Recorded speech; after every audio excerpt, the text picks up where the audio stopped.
Compañeros, compañeras, es un gusto estar en este espacio, sobre todo cuando compartimos con compañeros y compañeras espacio de reflexión colectiva. Eso nos anima, nos permite ir clarificando y repensando muchas de las cosas que hacemos. Y bueno, decir que el doctor Marx envía un fuerte abrazo, saludos y también ofrece una disculpa por temas de agenda y otros que no puede estar acá.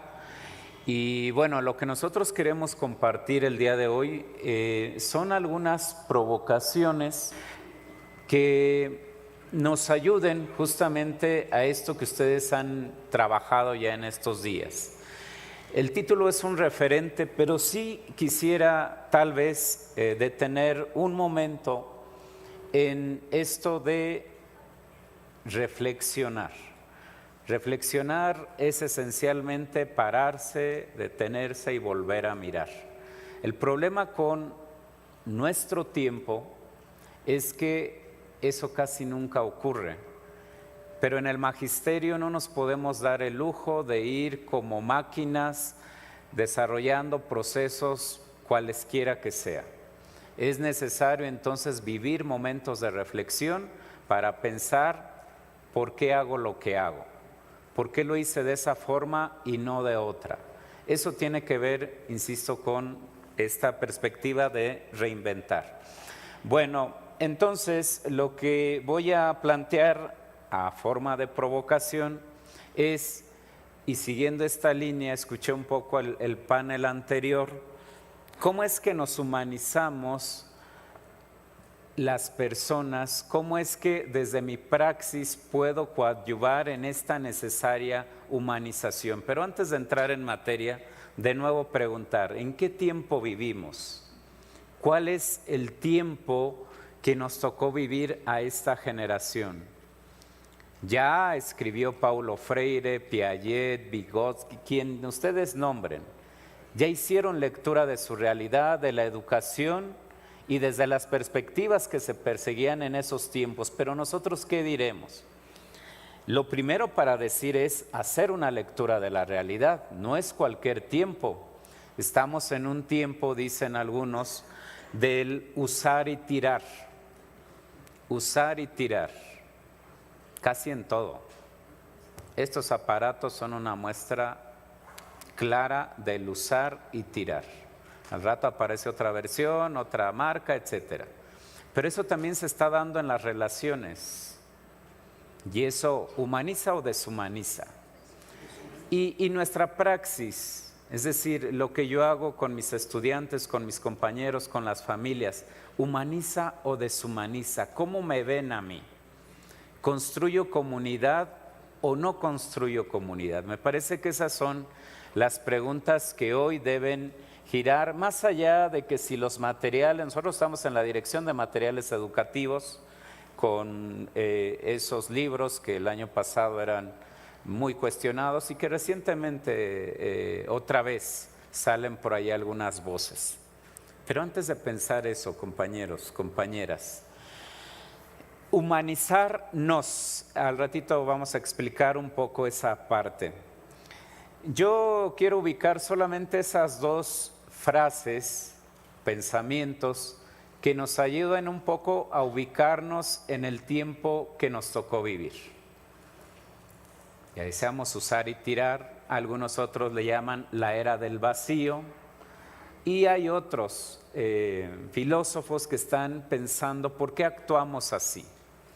Pero a ver, analicemos el primer ejemplo. Dice Peter McLaren que vivimos en un tiempo tan brutal, tan despiadado, que continuamente tenemos que preguntar, o que continuamente nos preguntamos, si no estamos soñando. Es un mundo deshumanizado, no es el país, no es el estado, no es la ciudad, es una condición de la sociedad posmoderna, la deshumanización creciente. Y yo a veces me espanto, pero me quedo igual, quietecito. Entonces dice Peter McLaren en esta frase, dice, pues al final sí nos espantamos que el planeta tiene ciclos de vida ya no normales, que hay feminicidios, que hay un montón de violencia de todo tipo, etcétera, etcétera. Pero dice él, y permanecemos, sin embargo, prisioneros de que vivimos en el mejor de los mundos posibles. Aquí la gran pregunta desde la educación es si podemos hacer algo. Y si la respuesta es sí, ¿qué se puede hacer desde la escuela? Paulo Freire tiene una máxima. Dice, la escuela no lo puede todo, puede algo. Y esto también habría que entenderlo y profundizarlo. No es que todo se transforme de un día para otro. Bien decían los compañeros panelistas, estos son procesos, pero deben ser procesos intencionados. ¿Qué más da que ahora con estas recientes críticas parece que estábamos en Finlandia? Nosotros no negamos y aspiramos a mejorar la educación.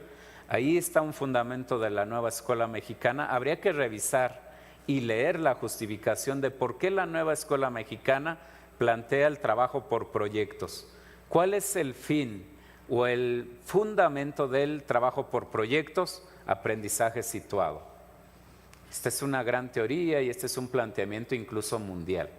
Ese y otros son los que justifican la nueva escuela mexicana. Es decir, cuando no se analiza esto, pues parece que sí, parece que desde acá estamos despreciando el mejorar la educación, estamos pensando otras cosas. No, se equivocan esas voces o esas pequeñas narrativas, porque nosotros los que somos profesores, profesoras, tenemos muy claro que para que la educación mejore hay que construir espacios distintos.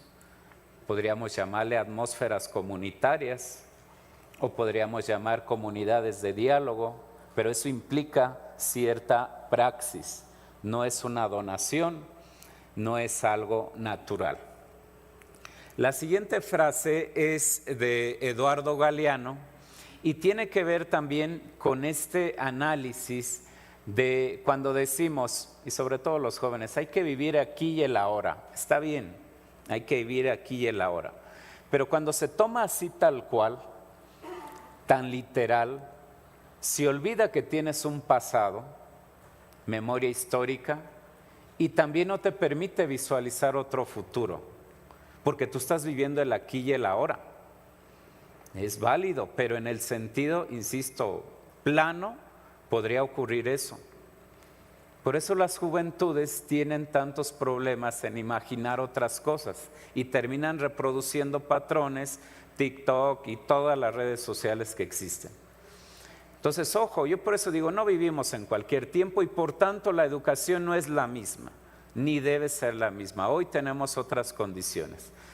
Y para cerrar este apartado, esa es una frase de Freire, la que está en el cuadro verde. Dice, afortunadamente las cosas no son así, las cosas están así. Y si están así, hay posibilidades de transformar. Es decir, no es un futuro fatalista, solamente que requiere acción, reflexión direccionada. ¿Qué queremos? ¿Para qué educar?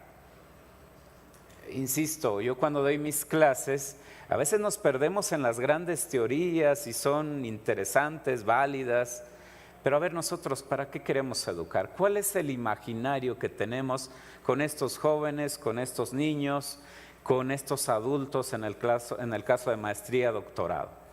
Bueno, y ustedes observan esas dos imágenes, pueden existir muchas más. Este aparato, que es muy útil, yo lo uso todos los días. Por cierto, a ver, pregunta del millón. ¿Cuántas veces desbloqueamos nuestro móvil en el día? ¿Lo han contado? Desbloquear. Pues no lo cuenten, se van a espantar. Yo me espanto cada vez porque, imagínense, nosotros lo usamos por trabajo y por algunas cosas, pero los que no, los que están consumiendo solamente contenido, es alejarse de una realidad, es estar en otro plano. Y esa es la situación que tenemos hoy, el profesorado. No es que todos los estudiantes van a venir así como la compañera y me van a poner atención. Hay muchos más distractores. Revisen, por favor, seguramente ya lo hicieron, el video que se llama Cambiando Paradigmas en Educación, está en YouTube, dura 11 minutos, un poco para pensar dónde estamos hoy. Es que los estudiantes no nos están esperando con aquella alegría para que yo discurse o enseñe tal o cual cosa. Hay muchos más distractores. Un ejemplo muy claro son las caricaturas con las que yo crecí, a las caricaturas, animaciones que hoy se tienen, son mucho más rápidas. Entonces el estudiante todo esto lo visualiza mucho más rápido y nosotros seguimos con esta lentitud. Habría que pensar ahí posibilidades. Bueno, y lo que sigue es entonces, igual que este profesor, pensar, detenernos un poquito. Antes de imaginar planeaciones, de procesos tal o cual, es necesario parar. Eso también es cierta rebeldía, porque parece que todo el mundo quiere correr, todo el mundo corremos. Y bueno, a ver, acá lo interesante, la Nueva Escuela Mexicana dice no podemos partir de cualquier lugar. Necesitamos hacer lectura de la realidad y varias lecturas de la realidad. Porque si no hacemos esto, y otra vez regresando un poco al título, entonces asumimos que el interés del compañero es el mismo que el mío, que las aspiraciones son las mismas. Yo creo que ahí tenemos que detenernos mucho con nuestros colectivos. Yo les pondré 3 ejemplos. Uno, en estas ahora llamadas comunidades de aprendizaje, es decir, cómo nos desarrollamos con el colega, cómo nos relacionamos, somos capaces de escuchar a mi colega, qué podemos construir juntos. El otro será con los estudiantes y el otro con las familias y con la comunidad. Si esto nos permite humanizarnos un poco, entonces vamos en una dirección interesante, transformadora. Pero si la rutina, las presiones administrativas y 1000 cosas nos roban esto, entonces nuestra praxis será así, como cualquier cosa, como un objeto. Y nosotros no estamos ni con objetos ni con robots, estamos con personas que sienten, que piensan, que imaginan, que tienen muchos sueños, que quieren ser mejores. Otra vez, parece que en algunas narrativas la Nueva Escuela Mexicana les molesta porque piensan que no hay aspiraciones, que no hay sueños posibles, que no se quiere mejorar. No, solamente que nosotros decimos todo parte de un espacio comunitario donde yo diga mi palabra sin temor, donde yo pueda estar tranquilo, donde yo pueda aprender de la compañera, no en un lugar hostil, no en un lugar donde me señalen. Ese es un principio. Y también coincido con los panelistas, pues el tiempo lo dirá, apenas tenemos 1 año con los materiales. Pero bueno, a ver, entonces compañeros, compañeras, las preguntas. ¿Qué sujetos pretendemos formar? Ustedes ya las van contestando acá.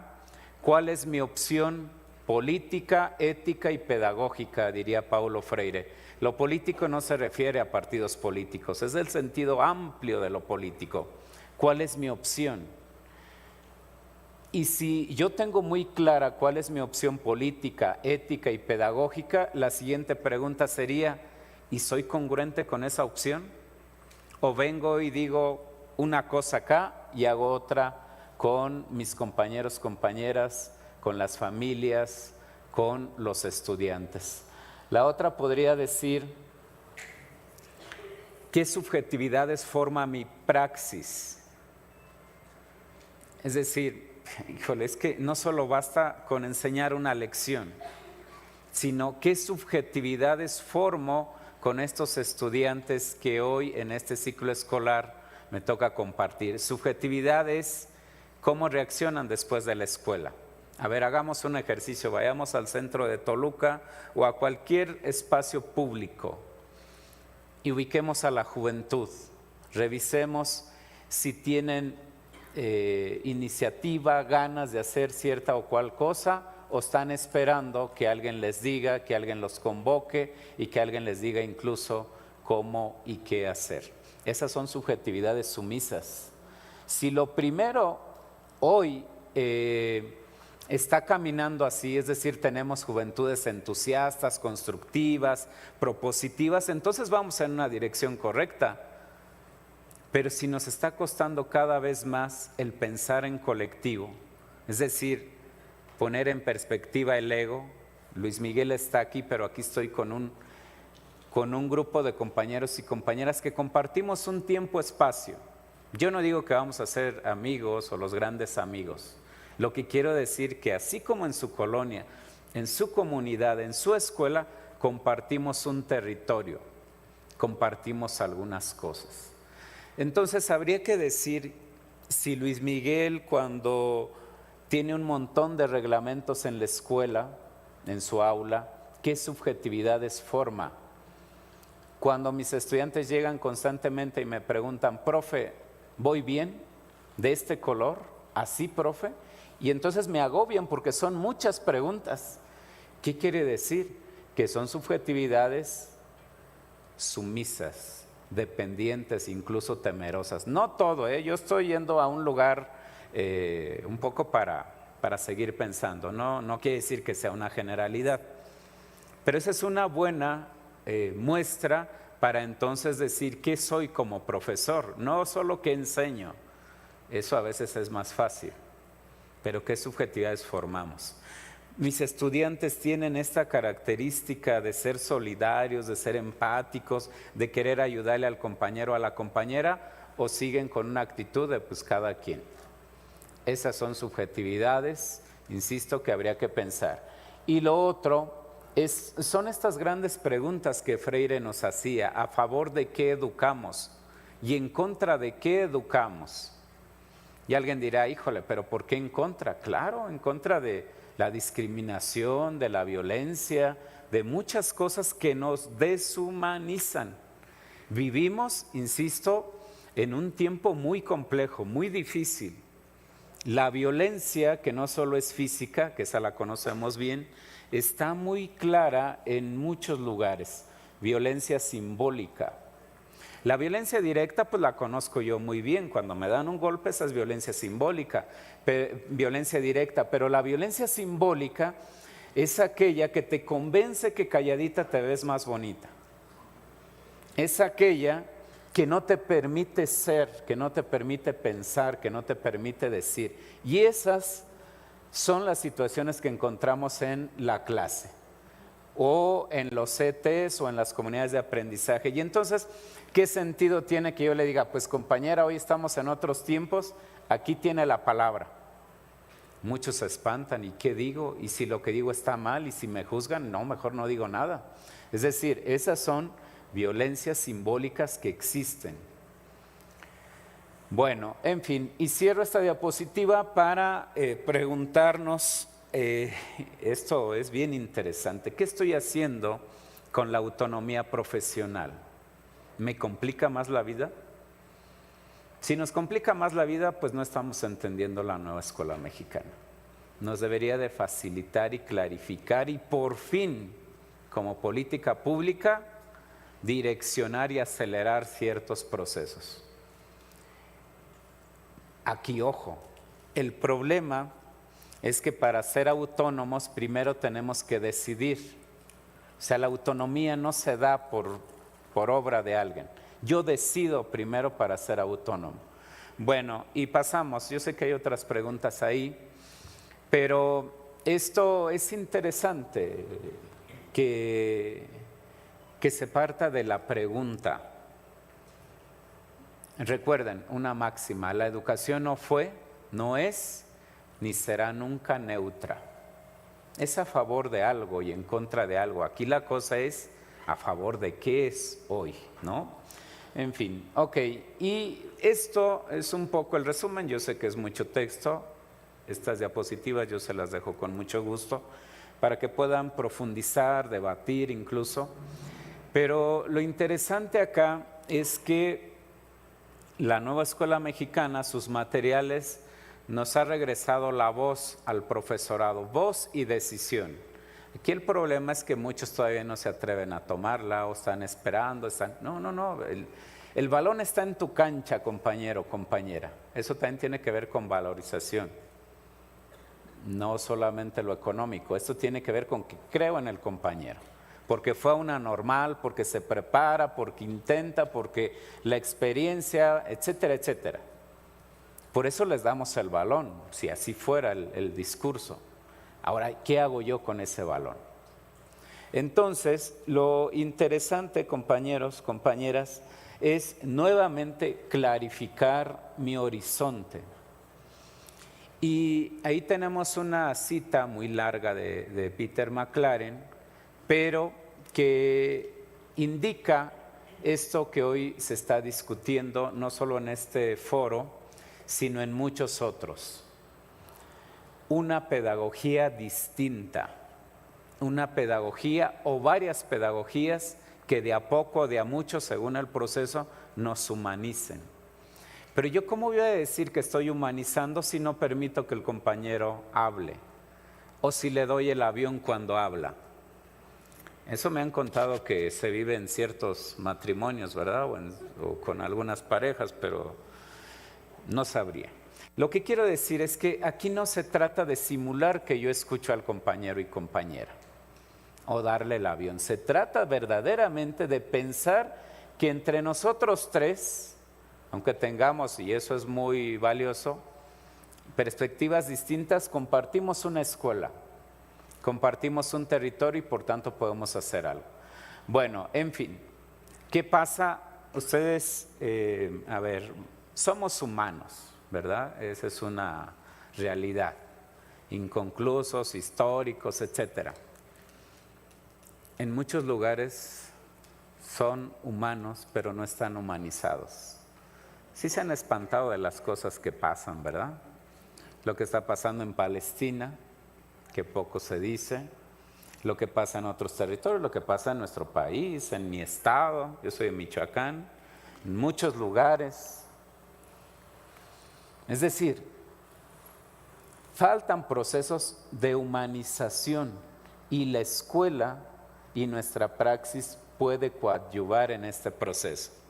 Pero otra vez, si la atención está, no, espérame, sí está bien acá y que la comunidad y demás, pero espérame, es que primero es esto. Me refiero a los contenidos duros. ¿Dónde es más fácil aprender? Hagan el ejercicio con sus estudiantes.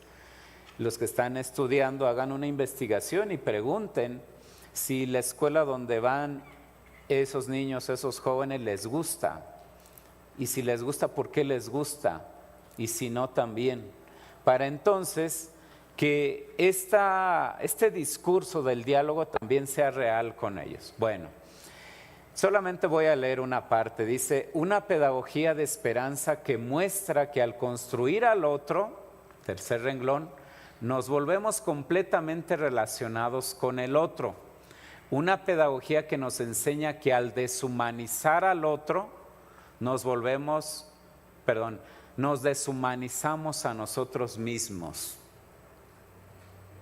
Y es muy fácil deshumanizar a la gente.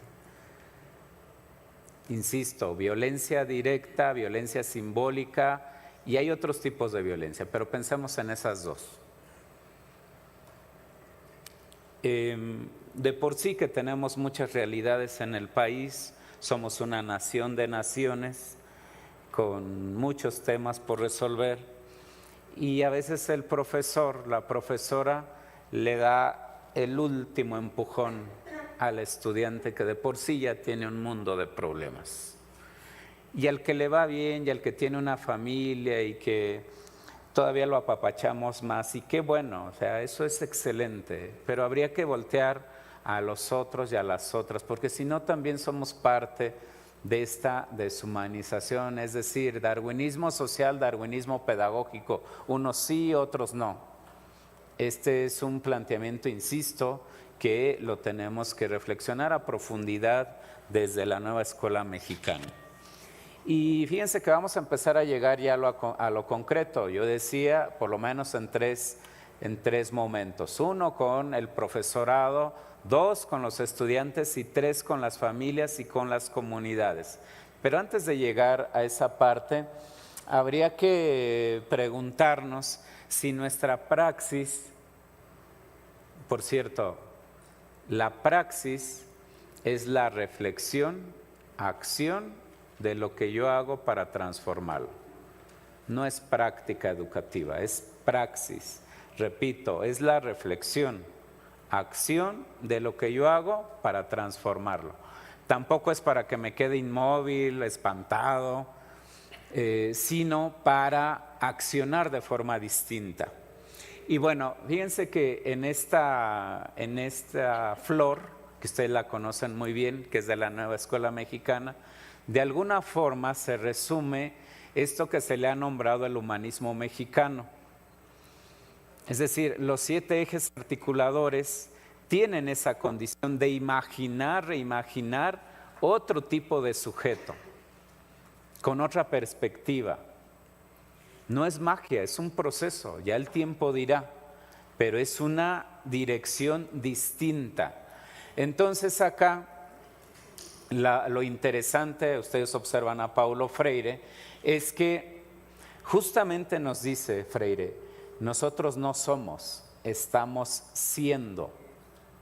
Y porque estoy siendo, es posible transformar y repensar muchas cosas que en el plano personal, por ejemplo, yo diría, antes me cuestionaba muy poquito eso, pero cuando uno dice, es que así soy, te estás cerrando y estás negando a repensar incluso tus formas con la pareja, con la familia, con tus compañeros y compañeras. Sí tenemos, obviamente, ciertas características, pero todo lo demás lo aprendemos o desaprendemos. Por eso la educación pues no es neutral, tiene un horizonte. Entonces, compañeros, compañeras, pues esta posición, porque esta es una opción y posición. Sí recuerdan, ¿verdad? La educación no fue, no es, ni será nunca neutra. Quiere decir que hay una posición o una opción. No hay neutralidad. O educamos para reproducir las cosas o las formas de violencia o lo que ustedes quieran, o educamos para transformar de a poco, de a mucho, lo que está. Si alguien dice, no, es que a mí no me gustan los extremos, alguien algún día me dijo. No, compañero, compañera, en educación no hay neutralidad. Incluso si tú te ubicas en una posición neutral, diría Paulo Freire, ya te ubicaste del lado del opresor y la opresora, porque también por omisión. Ahora, también sería interesante decir que esos discursos y a veces memes de las redes sociales donde dicen es que ahora por proyectos todo va a cambiar, no es magia, son procesos. El gran tema, me parece a mí, es que hay un marco general, programa sintético, plan de estudio general para todo el país. Lo que hacemos ahora son programas analíticos para que este territorio tenga sentido en la educación. El supuesto es que eso va a mejorar la educación, no porque lo diga alguien de acá, porque es una teoría que está demostrada y que se desarrolla en muchos espacios. Es aprendizaje situado. Por cierto, si no han visto la película Ni Uno Menos, les recomiendo que la vean, por favor.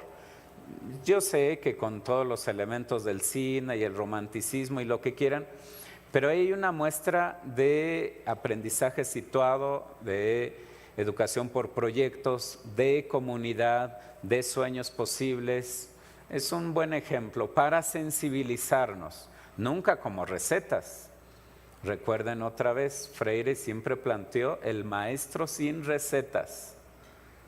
Lo que sí hay posibilidades. Bueno, me voy más rápido, no sé cómo vamos con el tiempo, pero voy a intentar respetar, híjole, nos quedan 20 minutos. ¿Sí, verdad? Sí, voy a ajustar. Entonces llegamos al punto donde nos tenemos que preguntar y debatir. Yo sé que llegarán a sus escuelas otra vez el tema de la vocación. Yo cuando elegí ser maestro, pues sí me gustaba, pero yo no estaba tan convencido. En realidad lo que dice Paulo Freire dice, nadie nace profesor o marcado para serlo.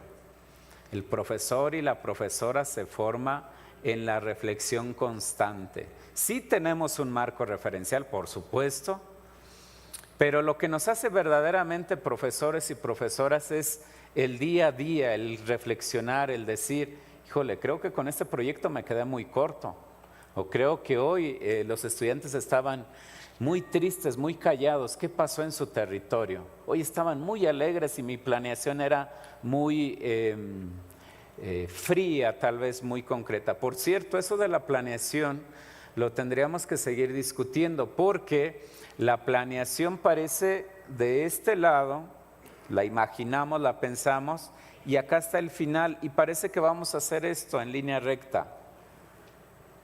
Y no, ¿verdad? Justo hacia la compañera, es subir, bajar, a veces tenemos baches, bajamos, tal. Esto es la vida, así es la vida no es plana. El problema es que, ¿qué pasó aquí?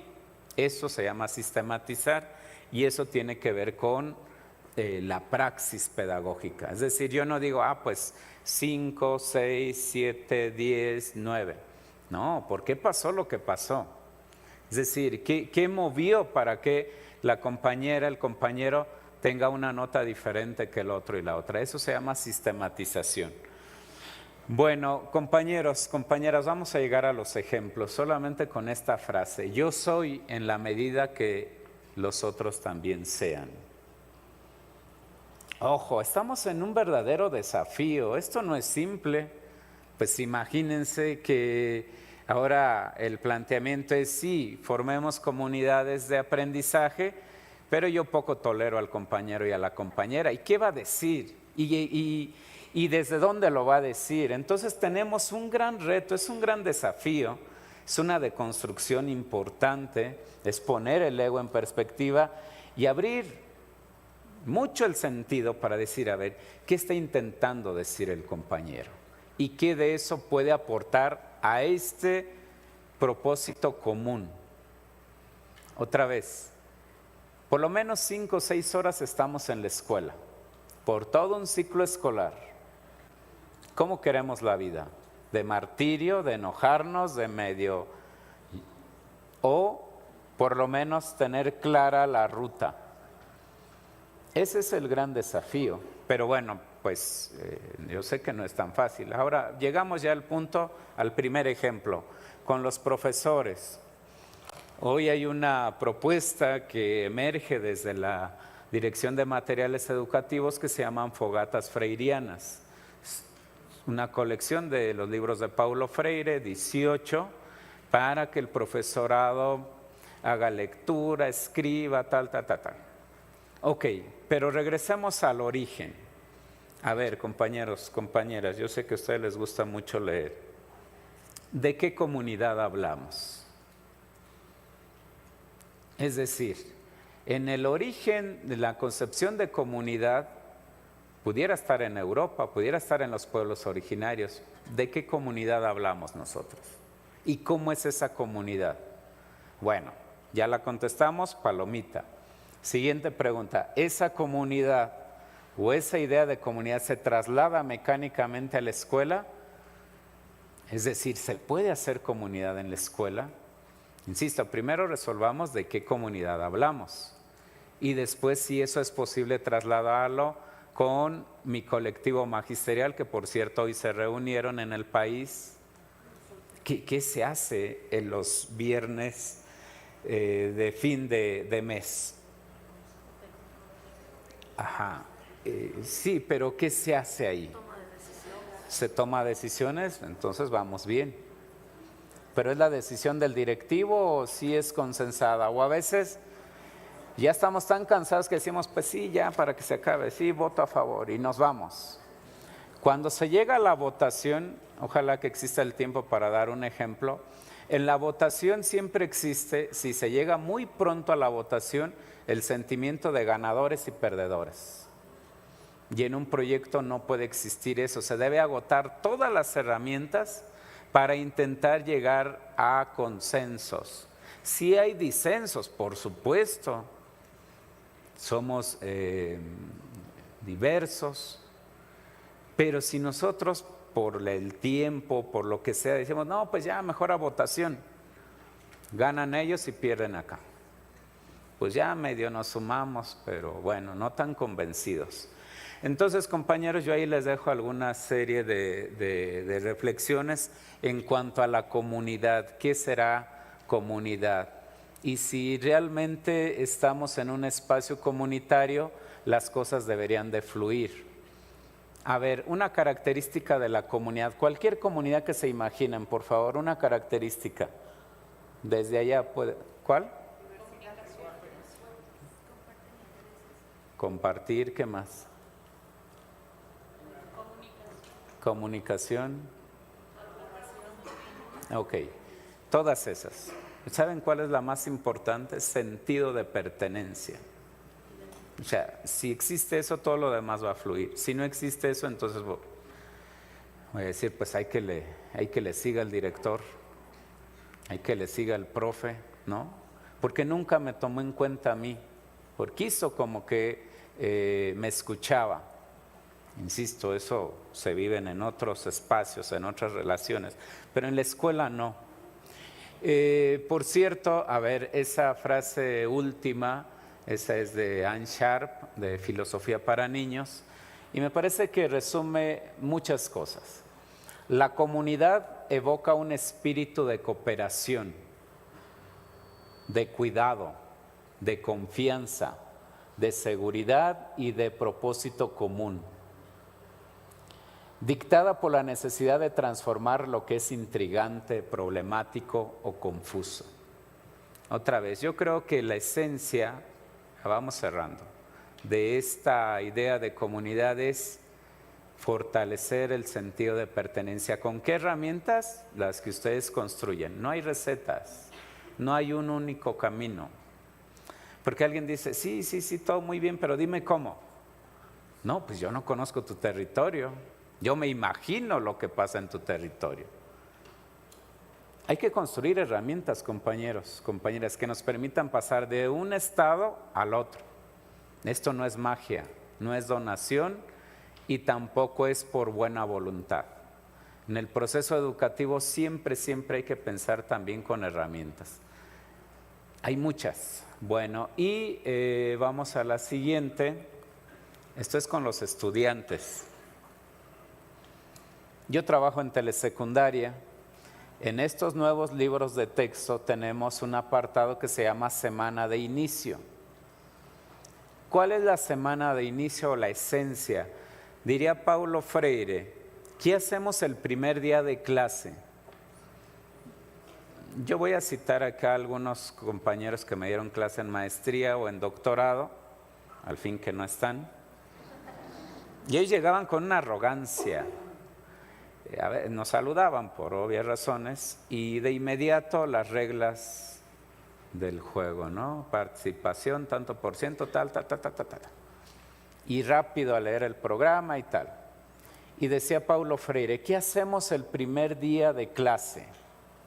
Acá diríamos la semana de inicio. ¿Qué hacemos? Conocernos, reconocer que es una compañera, compañero con problemáticas, con sueños, con aspiraciones. Vernos como personas antes que como maestro y estudiante. Eso de a poco, porque no es magia, de a poco va a ir construyendo una atmósfera comunitaria donde las y los estudiantes tengan confianza de decir su palabra. Es bien difícil, claro. Nosotros hacemos en esta semana, le hemos llamado así, un cartel de los acuerdos. Cuesta mucho.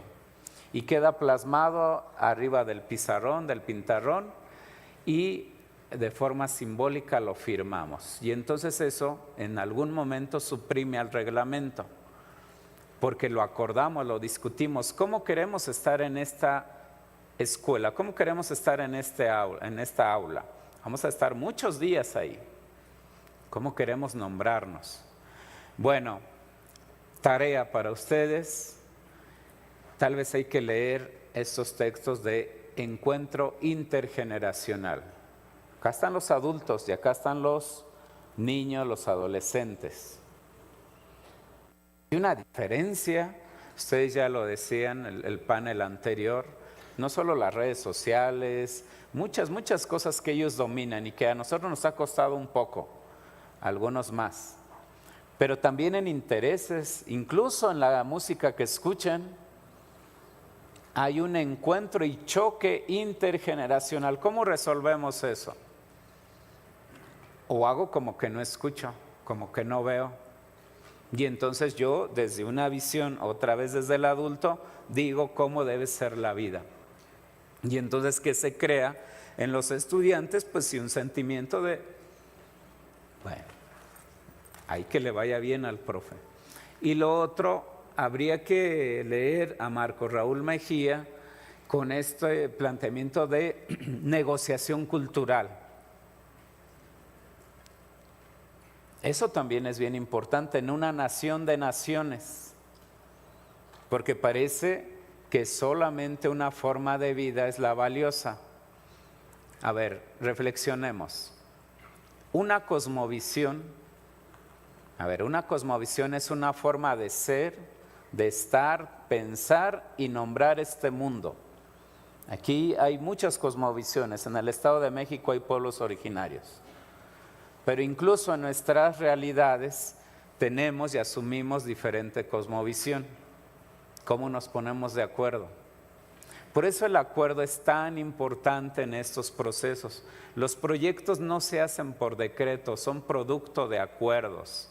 ¿Es más tardado? Pues sí, pero nosotros no queremos correr.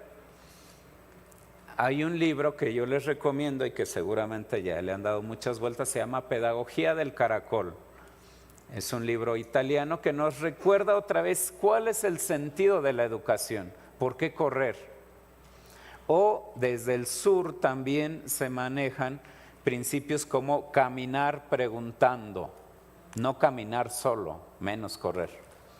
Yo creo que esos elementos, aunque parece acá un discurso, ya en la realidad, cuando ya tú piensas el proyecto y tú te das cuenta que sí hay un sentido de pertenencia, que sí construimos, pues podemos pensar que tiene más posibilidades de transformar que otro, por más elaborado que esté, porque este es un riesgo que tenemos hoy. Se piensan proyectos muy elaborados, muy buenos, sí, pero que son poco significantes. Bueno, nadie lo sabe todo. A ver, levante la mano el que lo sabe todo aquí. Levante la mano el que ignore todo aquí. Bueno, ahorita saliendo podemos dialogar con los compañeros, compañeras. Dice Freire, nadie lo sabe todo, nadie lo ignora todo. Todos y todas sabemos algo, pero también todas y todos ignoramos algo. ¿Cómo resolvemos esto? Pues así. No como estoy yo hablando solamente yo, no, así. Eso es una realidad en las aulas, en las escuelas, en los CTs, ahora llamadas comunidades de aprendizaje. Pero si yo llego con el ego de decir, hijo, yo lo sé todo y escúchenme y así va a funcionar, no hay posibilidad. Además, que será una ofensa. Miren, esto nada más para pensar, el atrapasueños comunitario, ojalá que después me inviten para trabajar un taller sobre el atrapasueños. Esa es una herramienta que intenta dar voz en los hechos a la otra y al otro. Es creativo, es lúdico, es una forma distinta y se hace, es un taller. ¿Por qué? A ver, imaginemos, si yo les hago la pregunta a veces duele a cierta generación, porque nosotros crecimos con la pedagogía de la respuesta. Hoy se plantea pedagogía de la pregunta. A ver, yo les pregunto una cosa, compañeros. ¿Qué escuela quieren? Ustedes van a contestar de inmediato. Yo quiero una escuela verde, una escuela sana, una escuela tolerante, tal. pero no va a ser tan fácil contestar a los estudiantes y a las familias. Y no se trata solamente de la voz del profesorado. Lo que intenta el Atrapasueños es justamente contestar esas preguntas desde otro frente, no desde la pregunta directa.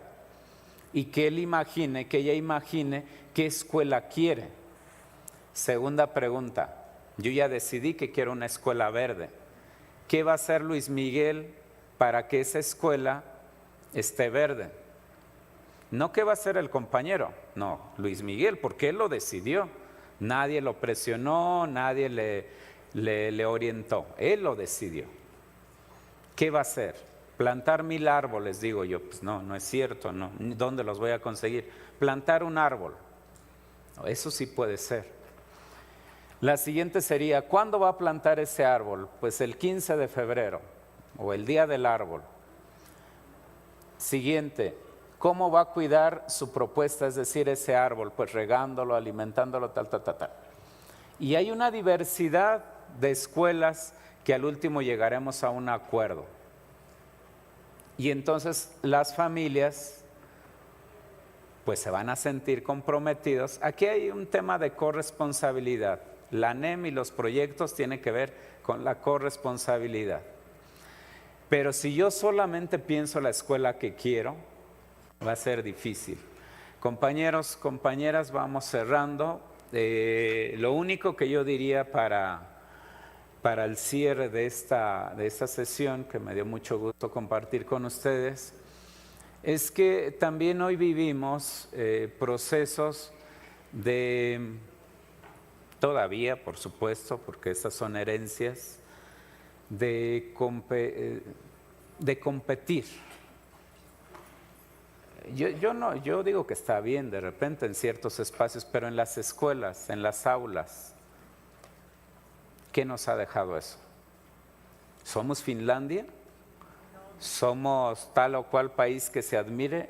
¿Qué nos ha dejado? Porque acá he observado a lo largo y ancho del país que me invitan, todavía en pensar, en simular que el proyecto que hizo la compañera es mejor que el que hizo la compañera. Y estamos en eso. ¿Y saben qué es lo más importante aquí? Poner los pies sobre la tierra. ¿Dónde está usted? No donde quisiera estar. A veces nos duele mucho eso, porque yo quisiera estar en un lugar distinto, pero ¿qué ha hecho Luis Miguel para transitar a ese lugar? Entonces es mejor plantarse en la tierra y decir, aquí estoy con esta realidad y con estas condiciones y contradicciones. ¿Qué puedo hacer para acercarme a este imaginario que nosotros soñamos? Bueno, en resumen, yo creo que aquí la gran característica de los proyectos que se puedan diseñar o los que estén en los libros, una condición es que movilicen, que nos muevan como comunidad. Por supuesto que cuestionen, que combatan cierto tipo de opresión. A ver, les pregunto, ¿quién es más oprimido, el obrero o la esposa del obrero? Entonces Freire dice justo eso, no hay un solo tipo de opresión. Yo identifico la opresión económica porque no me alcanza el dinero, tal, pero acá hay otro tipo de opresión, eso nos deshumaniza. Por eso los proyectos de a poco tendrían que cuestionar, me refiero a proyectos comunitarios. Nosotros en telesecundaria no nos perdemos, es decir, se trabajan proyectos académicos y proyectos comunitarios y ambos se nutren, porque es la vida de la escuela y la vida comunitaria. O dirían pedagogía de la ternura, es el mundo de afecto que tenemos y la escuela. Entonces, por ahí puede ser. Lo otro,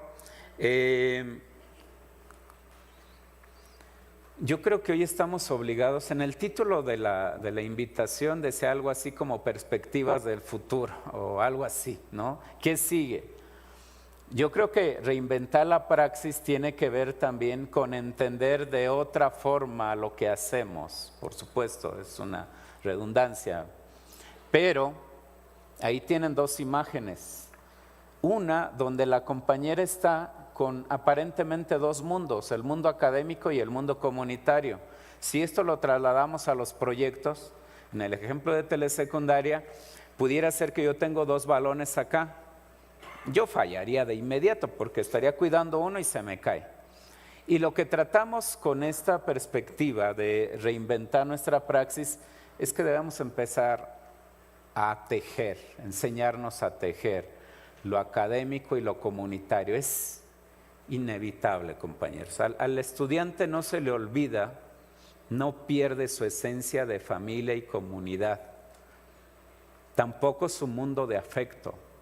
A mí me enseñaron, pasando de la reja, te olvidas de tus problemas. Y yo así crecí y les creí a mis compañeros maestros de licenciatura. Pero no es cierto, no se olvida.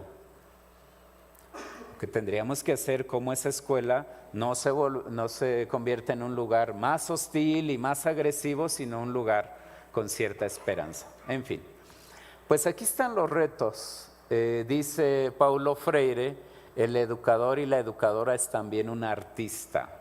Él rehace el mundo, redibuja el mundo, repinta el mundo, redanza el mundo, etcétera, etcétera, etcétera. ¿Saben cuál es la buena? Es que hay un marco referencial para hacer esto. Si la autoridad, si tal o cual cosa me impide, pues de repente hay que ser rebelde después, porque esto ya está, es un marco, autonomía profesional. Ahora, lo que sí hay que cuidar es que la libertad no se convierta en libertinaje, ni que entonces yo me invente cualquier cosa y no tenga sentido con los PDAs ni con el perfil de egreso. No. En fin, a ver cómo andan de lectura, porque ya cierro con esta actividad. ¿Bien?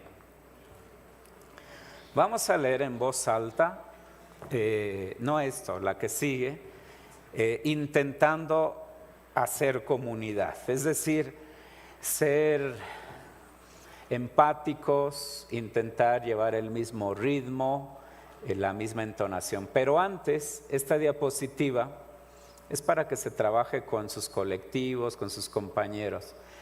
Esta es una cita textual que yo la ubiqué en cuadritos y habría que repensarla en nuestro tiempo. Está en el libro de Cartas a quien pretende enseñar, de Paulo Freire. ¿Cuáles son las cualidades? Ojalá que nos pongan otra vez la diapositiva mejor, por favor. ¿Cuáles son las cualidades que debemos cultivar hoy si es que queremos reinventarnos? Ahí hay algunas, porque Paulo Freire estuvo en las últimas apariciones en el 96, a finales de los 90. Pero ¿qué más diremos nosotros? Pero a ver, hagamos un ejercicio. Van a levantar su mano si tienen esta cualidad. A ver, compañeros, compañeras, ¿son alegres? ¿Bajamos? ¿Son valientes? Ok, bajamos. ¿Somos tolerantes? Ahí como que empieza a bajar, cuidado. ¿Son humildes? ¿Tienen esperanza, compañeros, compañeras? Bueno, y ahí hay otras. Esto de vez en vez nos ayuda, porque uno piensa, cuando no hace lectura y autocrítica, uno piensa que todo lo hace bien, que lo que yo pienso y hago da resultado, y a veces no todo da resultado. Eso es lo bueno de la educación, eso es sistematización. Bueno, para cerrar, compañeros, vamos a hacer la lectura colectiva. Voz alta, con el mismo ritmo. No sé si están grabando para televisión, pero imaginemos que están grabando para televisión. A ver, ¿qué calificación? Esto que les gusta mucho las calificaciones, el compañero conductor va a decidir qué calificación tienen ustedes. No solo, aquí no es de carrera, aquí es entonación, que se escuche un coro y que seamos respetuosos ahí con todos los signos de puntuación y demás. ¿Listas, listos? Voz alta, 1, 2, 3. La escuela es sobre todo gente que trabaja, que estudia, que se alegra, se conoce, se estima. El director es gente, el coordinador es gente, el profesor es gente, el alumno es gente, cada funcionario es gente, y la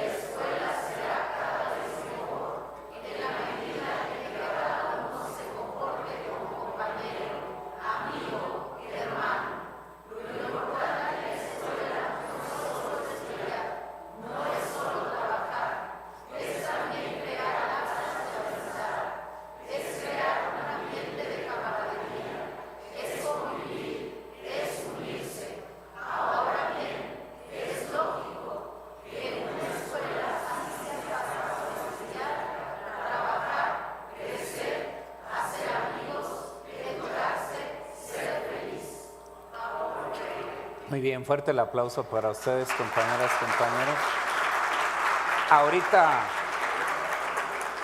Ahorita dará la calificación. Yo quiero cerrar solamente con esta reflexión de esta cita, compañeros, compañeras. Fíjense qué difícil es esto. Alguien seguramente en las preguntas, que me llevaré muchas, dirá, sí, pero es que mis compañeros y compañeras no quieren. Están en una idea de la rutina y demás. Yo diría, y eso lo aprendí de las lecturas de Paulo Freire. He citado mucho a Paulo Freire hoy, porque era así la idea, pero también lo han dicho otros. Decía, lo único que no nos pueden robar, el opresor y la opresora, son los sueños. No dejes que te contaminen tus sueños. Tú tienes ganas, energía, quieres, pues hay que encontrarnos con los que también sientan así. Los demás, ojalá que después por el ejemplo se animen, y si no, pues es su opción. José Martí decía, en el mundo hay dos tipos de hombres y de mujeres, dos bandos. El primero, de aquellos que aman y fundan, es decir, los que construyen. Yo creo que ahí están los profes. El segundo, de los que odian y destruyen.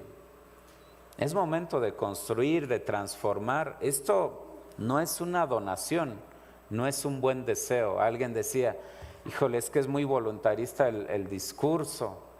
Pues claro, nos toca ahora llevarlo a la práctica con ciertas herramientas. Nos corresponde imaginar ciertos procesos, ciertas metodologías. Y aquí estamos en el mejor lugar, compañeros, compañeras. No hay otro espacio donde se piense, se imagine otras educaciones que en foros como este. Yo celebro las ideas, las posturas, las formas, porque todas y todos participan con el ánimo de mejorar, de estar bien. Yo no creo que aquí alguien llegaba a decir, no, es que, no, ¿verdad? Llegamos a intentar construir algo, aprender de todas y todos. Pues la verdad, compañeros, compañeras, un gusto. Ojalá, insisto, que en la próxima podamos trabajar un taller para que también este discurso no sea solo eso. Hay formas para acercarnos de a poco, de a mucho, depende del proceso. Muchas gracias, compañeros, compañeras.